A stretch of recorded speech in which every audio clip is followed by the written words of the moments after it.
Excellent. Next, I'm going to introduce a brother who pretty much we tell folks when it comes to Coney Island Clear, he's the spirit and the passion of it.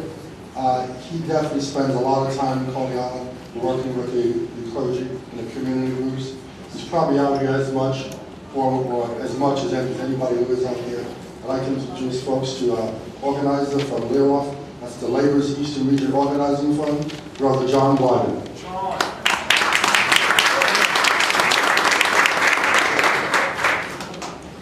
Good evening. Before we honor the next honoree, I'd like to ask a question. The question is, have you ever saved someone's life? Think about that for a minute. Have you ever saved someone's life? Well, I'm rest assured that if that question was posed to construction skills, the answer will be yes. Why would I say that? Well, my life was saved through a program like Construction Skills. And only God knows where I would be at now, today, if I didn't grab on to that lifeline.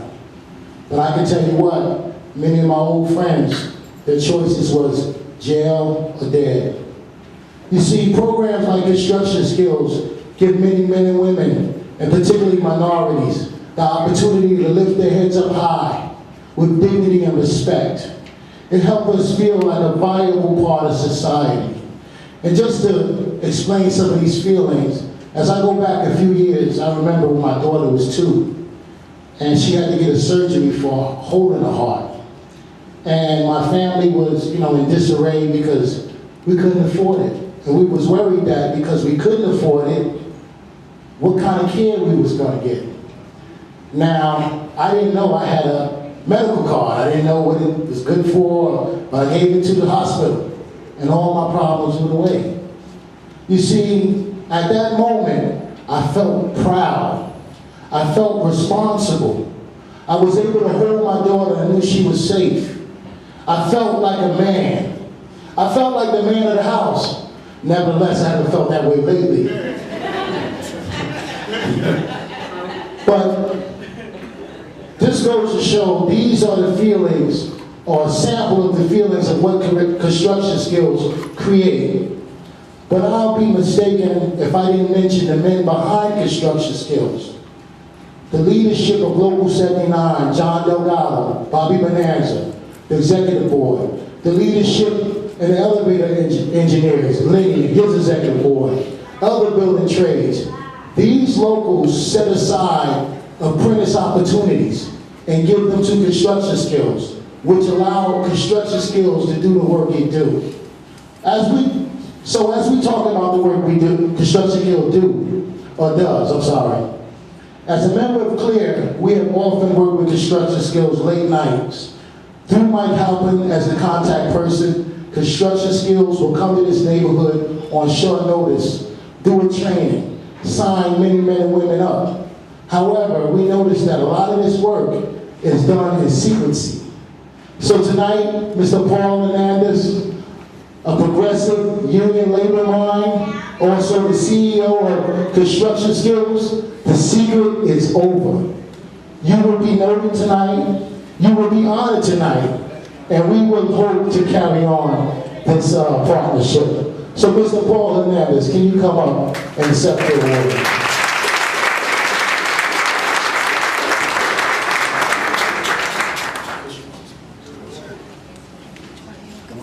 It's such a secret, we don't know what it is.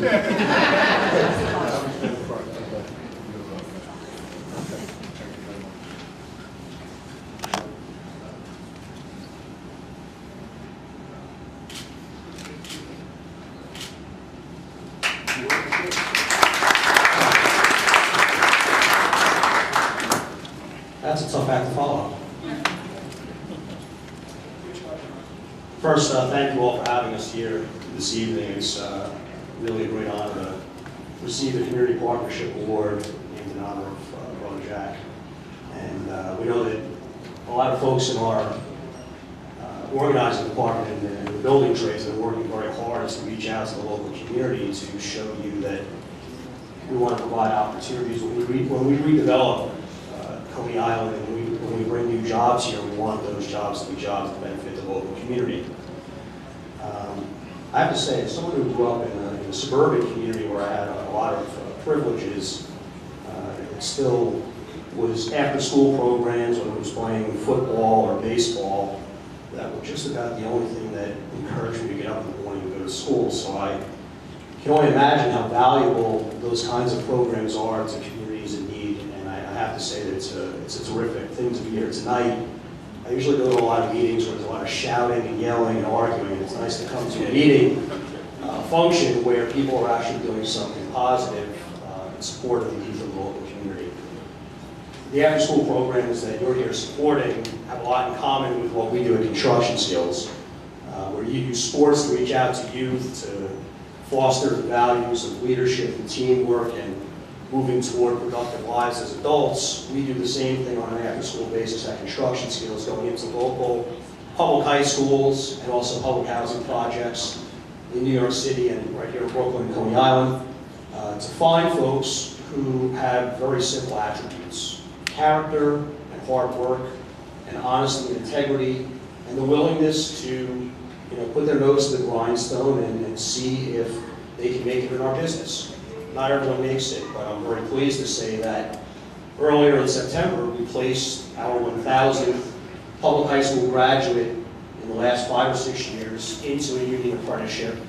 And I'm even more pleased to say that after 6 years of our program being in operation, that more than 80% of those individuals are still working in the industry, so that our program has been able to do something that's been elusive in the construction industry and reaching out to communities in need and people that have a lot of disadvantages, whether it's a lack of access to good schools or good jobs.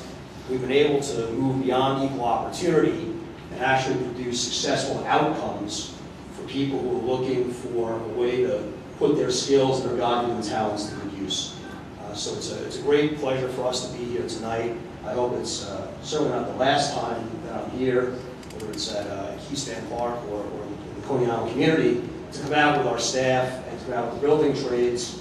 And I would certainly be remiss if I didn't congratulate Lenny and Bobby Bonanza and Richard for the honors that they received here tonight, because the leaders of the trade union movement are the backbone of what it is that we do at Construction Skills. Without those gentlemen working with our organization to open up their unions and their apprenticeship training programs to the youth of this city, our program would not exist. So again, I thank you for this great award, and I certainly hope that I can come back here again and we can hopefully bring a few more graduates like John with success stories, because I can tell you that there's nothing better. You mentioned 1,000 placements and all these numbers and statistics, but the greatest thing that you can see is when you bring a kid up here who might be 22 or 23 years old, and it can be one of the most uncommon stories that you've ever seen in New York City. A 22 or 23-year-old kid who graduated from a New York City high school, came into our program, joined one of the unions in the building trades, and is making $70,000 or $80,000 a year, has health insurance for his whole family, has a pension, has an annuity, has a career, and I have to say, we just had a young man walk into our office the other day. He was 23 years old, he just bought a new condominium. That is the dream that everyone in this room works toward for their children and their families, and that's why it's so important that we kind of maybe reestablish that bridge that existed a long time ago between institutions of faith, the churches, labor organizations, and the local community to work together to make sure that the things we're going to do across the street benefit all of you in this room and all of your families. Thank you. Thanks, guys. Congratulations to everybody. We're going to take a 5 to 7 minute break. You guys can grab something to drink. We're also going to do a 50-50.